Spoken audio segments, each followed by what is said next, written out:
ಪಾಕಿಸ್ತಾನ ಮತ್ತೆ ಕಾಲ್ ಕೆರ್ಕೊಂಡು ಜಗಳಕ್ಕೆ ನಿಂತಿದೆ. ಮುಗ್ಧ ಜನರ ಜೀವ ಬಲಿ ಪಡಿತಿದೆ. ಮೊದಲೇ ಬಡತನ, ಅನಕ್ಷರತೆಗಳೆಂಬ ಗಾಯದಿಂದ ಒದ್ದಾಡುತ್ತಿರುವ ಜನರ ಮೇಲೆ ಪಾಕ್ ದಾಳಿ ಎಂಬ ಬರೆ ಎಳಿತಿದೆ. ನಮ್ಮ ಸೈನಿಕರು ಜೀವದ ಹಂಗು ತೊರೆದು ನಾಗರಿಕರ ರಕ್ಷಣೆ ಮಾಡ್ತಿದೆ. ಹಾಗಿದ್ರೆ ಬಾರ್ಡರ್ ಜನರ ನೈಜ ಜೀವನ ಹೇಗಿದೆ? ಬಿಎಸ್ಎಫ್ ಮತ್ತು ಸ್ಥಳೀಯರ ಸಂಬಂಧ ಹೇಗಿದೆ? ಒಬ್ಬರಿಗೊಬ್ಬರು ಹೇಗೆ ಸಾಮರಸ್ಯದಿಂದ ಇದ್ದಾರೆ ಅನ್ನೋ ಮನಮುಟ್ಟೋ ಕತೆ ಹೇಳ್ತೀವಿ. ಇದೇ ಹೊತ್ತಿನ ಸಮಯ ಸ್ಪೆಷಲ್ ಬಾರ್ಡರ್. ನಾನು ಸೋಮಣ್ಣ ಮಾಚಿಮಾಡ.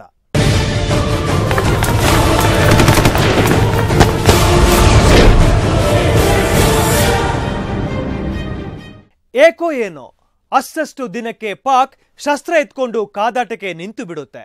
ಅದು ಏನೂ ಮಾಡದ ಮುಗ್ಧ ನಾಗರಿಕರ ವಿರುದ್ಧ. ಈಗಾಗಲೇ ಏನೂ ಅರಿಯದ 8 ಜೀವಗಳನ್ನ ಪಾಕ್ ಬಲಿ ಪಡೆದು ಬಿಟ್ಟಿದೆ. ಸಾವಿರಾರು ಜನರು ಅತಂತ್ರ ಪರಿಸ್ಥಿತಿಯಲ್ಲಿ ಒದ್ದಾಡುವಂತೆ ಮಾಡಿದೆ. ಹಾಗಿದ್ರೆ ಸ್ಥಳೀಯರು ಪಾಕಿಸ್ತಾನದ ಬಗ್ಗೆ ಏನಂತಾರೆ? ಅವರ ಜೀವನ ಹೇಗಿದೆ? ಏನೇನು ಕಷ್ಟ ಅವರ ಬೆನ್ನು ಬಿದ್ದಿದೆ ಅನ್ನೋದನ್ನ ನೀವೇ ನೋಡಿ.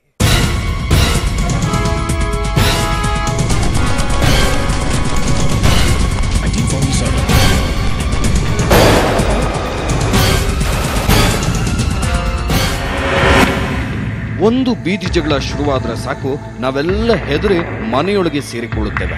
ಆದ್ರೆ ದಿನ ದಿನ ಶೆಲ್ ಮದ್ದು ಗುಂಡುಗಳ ದಾಳಿ ಮನೆಯಂಗಳದಲ್ಲೇ ನಡೆಯುತ್ತಿದ್ರೆ ಅಂಥವರ ಪರಿಸ್ಥಿತಿ ಹೇಗಿರಬೇಡ. ನಮ್ಮ ಜಮ್ಮು ಕಾಶ್ಮೀರದ ಜನರ ಪರಿಸ್ಥಿತಿ ಇದು. ಒಂದಲ್ಲ ಎರಡಲ್ಲ, ಬರೋಬ್ಬರಿ 66 ವರ್ಷಗಳಿಂದ ಇವರು ಯುದ್ಧದ ಕರಿನೆರಳಲ್ಲೇ ಜೀವಿಸುತ್ತಿದ್ದಾರೆ. ಅಂಗೈಯಲ್ಲಿ ಜೀವ ಹಿಡಿದುಕೊಂಡು ಬದುಕುತ್ತಿದ್ದಾರೆ.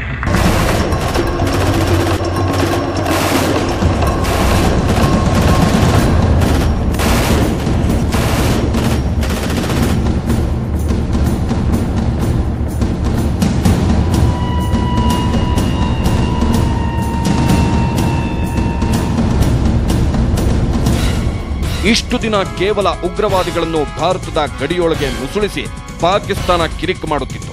ಆದರೆ ಈಗ ನೇರವಾಗಿ ಪಾಕಿಸ್ತಾನಿ ಸೈನ್ಯವೇ ಭಾರತದ 50 ಗಡಿ ಠಾಣೆಗಳು ಮತ್ತು 30 ಹಳ್ಳಿಗಳನ್ನ ಟಾರ್ಗೆಟ್ ಮಾಡಿಕೊಂಡು ದಾಳಿ ಮಾಡುತ್ತಿದೆ. ಪಾಕಿಸ್ತಾನಿ ಪಡೆಗಳು ಪದೇ ಪದೇ ಕದನ ವಿರಾಮವನ್ನು ಉಲ್ಲಂಘಿಸಿ ಭಾರತೀಯ ಪಡೆಗಳತ್ತ ಮನಬಂದಂತೆ ಗುಂಡಿನ ದಾಳಿ ನಡೆಸುತ್ತಿವೆ.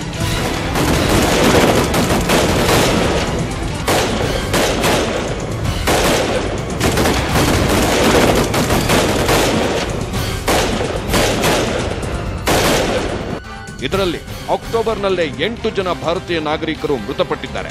50ಕ್ಕೂ ಹೆಚ್ಚು ಜನರು ಗಾಯಗೊಂಡಿದ್ದಾರೆ. ಮಕ್ಕಳು, ಮುದುಕರು, ಸ್ತ್ರೀಯರು ಎನ್ನದೆ ಗಡಿ ಪ್ರದೇಶದಲ್ಲಿರುವ ಹಳ್ಳಿಗಳ ಮೇಲೆ ಶೆಲ್ ದಾಳಿ ನಡೆಸಿದೆ.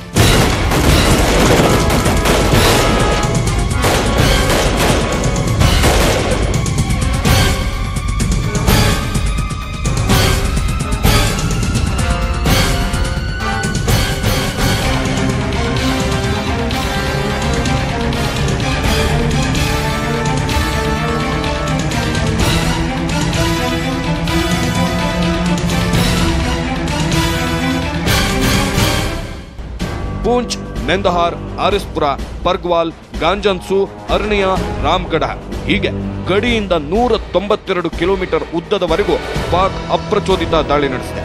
30ಕ್ಕೂ ಹೆಚ್ಚು ಹಳ್ಳಿಗಳ ಮೇಲೆ ಪಾಕ್ ಗುಂಡಿನ ಮತ್ತು ಶೆಲ್ಗಳ ಮಳೆಗರೆಯುತ್ತಿದೆ.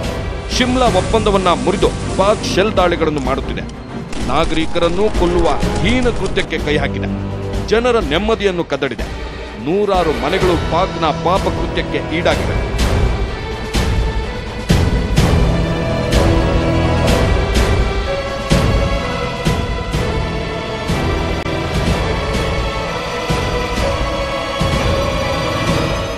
ಈಗಾಗಲೇ ಸೈನ್ಯ ಗಡಿ ಭಾಗದಲ್ಲಿರುವ 20,000 ಜನರನ್ನು ಸುರಕ್ಷಿತ ಸ್ಥಳಗಳಿಗೆ ರವಾನಿಸಿದೆ. 10,000 ಜನರಿಗೆ ನಿರಾಶ್ರಿತ ಶಿಬಿರಗಳಲ್ಲಿ ಆಶ್ರಯ ನೀಡಿದೆ.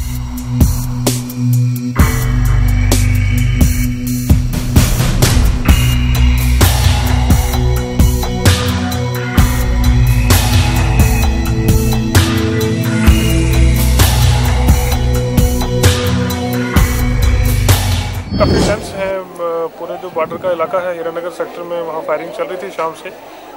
और क्योंकि डिस्ट्रिक्ट एडमिनिस्ट्रेशन की टीम है, एसएसपी कठुआ और एसडीएम दिन को भी टूरिंग करके आए हैं और शाम को इवैक्यूएशन की है एडमिनिस्ट्रेशन ने। लगभग 1500 के आसपास लोग जो 4 कैंप्स में यहाँ पे हैं उनके लिए सब अरेंजमेंट्स किए जा रहे हैं। सिचुएशन बॉर्डर पे टेंस है, इसलिए सभी विलेजेस से जो पॉपुलेशन को इवैक्यूएट किया गया। ಪಾಕ್ ಸೇನೆಯ ಪಾಪಕೃತ್ಯಕ್ಕೆ ಕಡಿವಾಣ ಹಾಕಲು ಸರ್ಕಾರ ಸೈನ್ಯಕ್ಕೆ ಸಂಪೂರ್ಣ ಅಧಿಕಾರ ನೀಡಿದೆ. ಪಾಕ್ ಸೈನಿಕರು ಸಂಪೂರ್ಣವಾಗಿ ಯುದ್ಧ ನಿಲ್ಲಿಸುವವರೆಗೂ ನಮ್ಮ ಸೈನಿಕರು ಪ್ರತಿದಾಳಿ ಮುಂದುವರಿಸಬೇಕೆನ್ನುವ ಆದೇಶ ಮಾಡಲಾಗಿದೆ. ದಿನಂಪ್ರತಿ ನಡೆಯುತ್ತಿದ್ದ ಧ್ವಜ ಸಭೆ, ಎಲ್ಲಾ ರೀತಿಯ ದ್ವಿಪಕ್ಷೀಯ ಶಾಂತಿ ಸಭೆಗಳು ಸ್ಥಗಿತ ಮಾಡಲಾಗಿದೆ.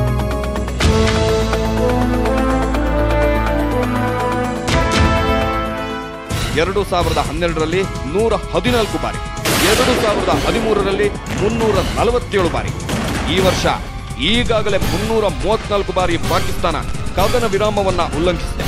ನಿತ್ಯ ಯುದ್ಧ, ಬಾಂಬ್ ದಾಳಿಯಿಂದ ಇಲ್ಲಿನ ಜನರು ಕೂಡ ರೋಸಿ ಮತ್ತು ತತ್ತರಿಸಿ ಹೋಗಿದ್ದಾರೆ. ಗಡಿ ವಿವಾದ ಅನ್ನೋದು ಇಲ್ಲಿನವರನ್ನು ಹಿಂಡಿ ಹಿಪ್ಪೆ ಮಾಡಿದೆ. ಸೈನ್ಯ ಮತ್ತು ಭಾರತೀಯ ಆಡಳಿತ ನಾಗರಿಕರ ರಕ್ಷಣೆಗೆ ಯಾವಾಗಲೂ ಕಟಿಬದ್ಧ.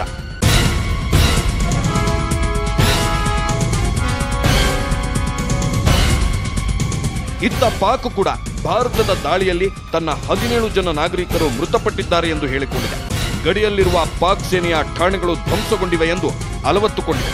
ಇದೇನೇ ಇದ್ದರೂ ಪಾಕಿಸ್ತಾನವೇ ಶಾಂತಿ ಕದಡುತ್ತಿರುವುದರಿಂದ ಶಾಂತಿ ಕಾಪಾಡಬೇಕಾದ ಜವಾಬ್ದಾರಿಯು ಅದರ ಮೇಲಿದೆ ಎಂದು ಭಾರತ ಸ್ಪಷ್ಟವಾಗಿ ತನ್ನ ಸಂದೇಶ ರವಾನಿಸಿದೆ.